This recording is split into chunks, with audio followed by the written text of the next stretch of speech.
10 വർഷം ഈ സംസ്ഥാനം ഭരിച്ച ഈ പിണറായി സർക്കാരിനെ കൊണ്ട് എന്ത് കിട്ടി?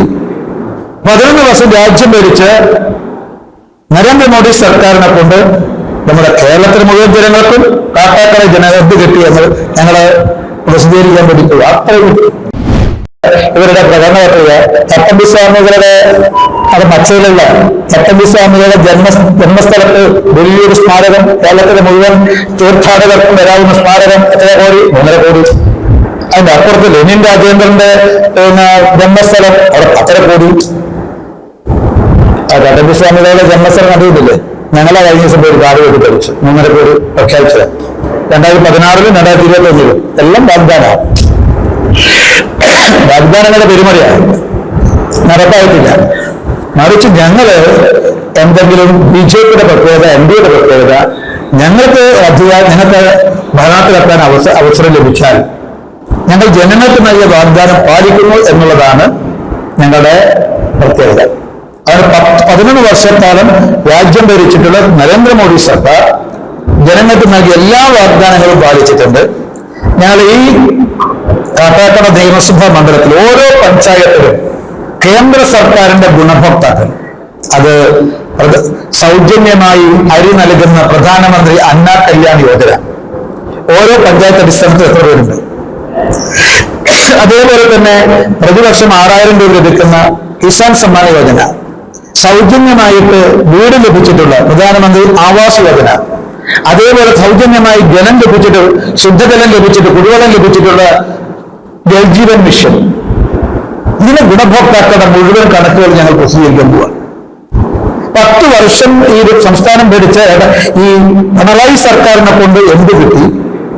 11 വർഷം രാജ്യം ഭരിച്ച നരേന്ദ്രമോദി സർക്കാരിനെ കൊണ്ട് നമ്മുടെ കേരളത്തിലെ മുഴുവൻ ജനങ്ങൾക്കും കാട്ടാക്കട ജനങ്ങൾക്ക് കിട്ടി എന്ന് ഞങ്ങള് പ്രസിദ്ധീകരിക്കാൻ പഠിക്കുക. അത്രയും ഗുണഭോക്താക്കളാണ് ഈ സംസ്ഥാനത്ത്, ഈ മണ്ഡലത്തിലുള്ളത്. അതുകൊണ്ട് ഞങ്ങൾ സൂചിപ്പിച്ചതേ ഉള്ളൂ. ഞങ്ങൾ ഔട്ടർ റിംഗ് റോഡിനെ കുറിച്ച് സൂചിപ്പിച്ചു. ഞങ്ങളത് അതിന്റെ സ്ഥല ഉടമകൾക്ക് അത് പൈസ കൊടുക്കും. അതിലെല്ലാ കാര്യങ്ങളും തയ്യാറ്. ബാക്കി സാങ്കേതികമായിട്ടുള്ള കാര്യങ്ങൾ പൂർത്തീകരിച്ചാൽ ഇനി എല്ലാ സ്ഥല ഉടമകൾക്കും വിശ്വസിക്കാം, കൃത്യമായ പണം കിട്ടും. ഇത് പിണറായി വിജയന്റെ ഗ്യാരണ്ടിയല്ല, നരേന്ദ്രമോദിയുടെ ഗ്യാരണ്ടിയാണ്. ആരും വിഷമിക്കേണ്ട ആവശ്യമില്ല. ഒരാൾക്കും മനസ്സിന് വിഷമം ഉണ്ടാകേണ്ട ആവശ്യമില്ല. ഇത് നരേന്ദ്രമോദിയുടെ ഗ്യാരണ്ടിയാണ്, പണം കിട്ടും. അതുകൊണ്ട് ഇന്നലെ ഞാൻ വേറെ ഒരു ഇതും കൂടി പറഞ്ഞു നിർത്താം. ഇവിടെ പൂങ്ങാമ്പാറ ടൂറിസ്റ്റ് കേന്ദ്രത്തിന്റെ ഒരു ഉടായ്പ ഉദ്ഘാടനം നടന്നിട്ടുണ്ട്. ഞാൻ ചോദിച്ച ആ പാറയിൽ നമ്മൾ എന്തോ നടന്നിട്ടുണ്ടെന്ന്. ഇനി ഒരുപക്ഷെ ചരിത്രത്തിനെ മാറ്റിമറിച്ചുകൊണ്ട് ഈ എന്നോ കിടന്നിരുന്നൊരു പാറയെ തൂങ്ങാം എന്ന് പറഞ്ഞ സ്ഥലത്ത് എത്തിച്ച് അതൊരു തൂങ്ങാമ്പാറയാക്കി മാറ്റിയത് ഞങ്ങളാണ് എന്ന് പക്ഷേ സ്ഥലം MLA-യും അവരുടെ PR വർക്കും കൊണ്ട് പക്ഷേ ജനങ്ങൾ തെറ്റിദ്ധരിപ്പിക്കാൻ ശ്രമിച്ചേക്കാം. അവരാകെ നടന്ന് നിങ്ങൾ പോയി നോക്കണം.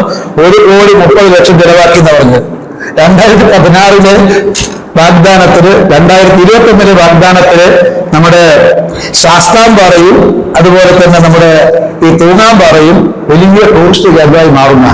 അപ്പൊ ശാസ്താംപാറയിൽ എത്ര ടൂറിസ്റ്റുകളാണ് വരുന്നത് ഒന്ന് MLA വ്യക്തമാണ്. അവിടെ ഇപ്പൊ എന്താ സീനറിയോ? തൂങ്ങാമ്പാറയില് ഒരു വികസനം ഉണ്ടായിട്ടില്ല. അത് മാത്രമല്ല, ശുദ്ധജലത്തിന് വലിയ രൂക്ഷമായ ക്ഷാമമാണ്. ശുദ്ധജലത്തിന് കുടിവെള്ളമില്ല. ഇവിടെ പോയി അന്വേഷിക്കാൻ തൂങ്ങാമ്പാറയിൽ കുടിവെള്ളമില്ല. ജലസമൃദ്ധിയാണ് പറയുന്നത്.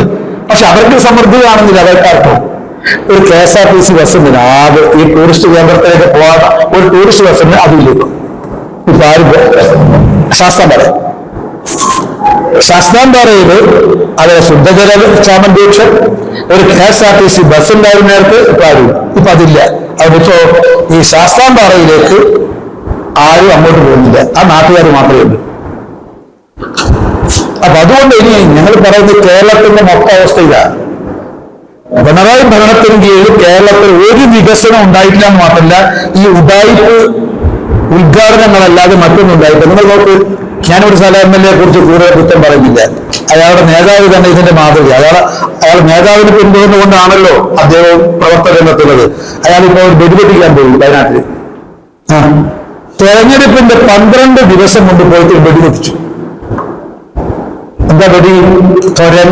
തുരങ്കത്തിനപ്പുറത്ത് ഇത്ര കിലോമീറ്റർ റോഡ്. ഞാൻ ചോദിക്കട്ടെ, 1 കിലോമീറ്റർ 10 കൊല്ലത്തിനിടയിൽ 1 കിലോമീറ്റർ റോഡ് പണിതിട്ട് അതിന്റെ നാടമുടിക്കാനാ പോയതെങ്കിൽ നമുക്ക് സമ്മതിക്കായിരുന്നു. തെരഞ്ഞെടുപ്പ് പ്രഖ്യാപിക്കുന്ന ഉറപ്പായ സമയത്ത് പോയിട്ട് ഒരു ബെഡ് വെച്ചു.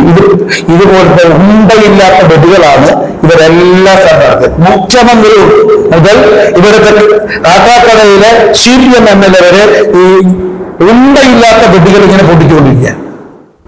ജനങ്ങൾ മന്ദന്മാരാണെന്ന് അവർ കരുതുന്നത്. പക്ഷേ അതല്ല എന്ന് ഈ 2026 നടക്കാൻ പോകുന്ന നിയമസഭാ തെരഞ്ഞെടുപ്പ് തെളിയിക്കും. ഞങ്ങൾ പ്രതീക്ഷിക്കുന്നു, വിശ്വസിക്കുന്നു. കഴിഞ്ഞ 2024 ലോക്സഭാ തെരഞ്ഞെടുപ്പിൽ LDFനെയും UDFനെയും 2-3 സ്ഥാനത്തേക്ക് തള്ളിവിട്ട ഈ കാട്ടാക്കടയിലെ പ്രബുദ്ധരായിട്ടുള്ള വോട്ടർമാർ ഈ നിയമസഭാ തെരഞ്ഞെടുപ്പിൽ ലോക്സഭാ തെരഞ്ഞെടുപ്പിൽ സ്വീകരിച്ച അതേ മാതൃക അവർ സ്വീകരിക്കും. BJP നേതൃത്വം നൽകുന്ന NDA 1ാം സ്ഥാനത്തെത്തിക്കും. LDFനെയും UDFനെയും 2-3 സ്ഥാനത്തേക്ക് തള്ളി മാറ്റും എന്നുള്ളതാണ് ഞങ്ങളുടെ ശുഭപ്രതീക്ഷ. അതുകൊണ്ട് ഈ യഥാർത്ഥ വികസനം എന്താണ്? ഒരു വികസിത കാട്ടാക്കട, ഇതാണ് ഞങ്ങളുടെ സ്വപ്നം. ഈ വികസിത കാട്ടാക്കടയെ കുറിച്ച് ഞങ്ങളെ NDAയുടെ സങ്കല്പം എന്താണ് എന്ന് അടുത്തൊരു ദിവസം നിങ്ങളുമായിട്ട് ഞങ്ങൾ പങ്കുവെക്കും. എല്ലാ രംഗത്തും ഓരോ മേഖലയിലും ഈ കാട്ടാക്കടയിൽ ഉണ്ടാകേണ്ട വികസനത്തെ സംബന്ധിച്ചുള്ള ഒരു സമഗ്രവും ശാസ്ത്രീയവും പ്രായോഗികവുമായിട്ടുള്ള രൂപരേഖ എന്റെ മാധ്യമ സുഹൃത്തുക്കളുടെ മുന്നിൽ ഞങ്ങൾ അവതരിപ്പിക്കും. സ്വാഭാവികമായും ഒരവസരം BJPക്കും NDAക്കും ലഭിച്ചാൽ ഈ സങ്കല്പം അത് യാഥാർത്ഥ്യമാക്കും.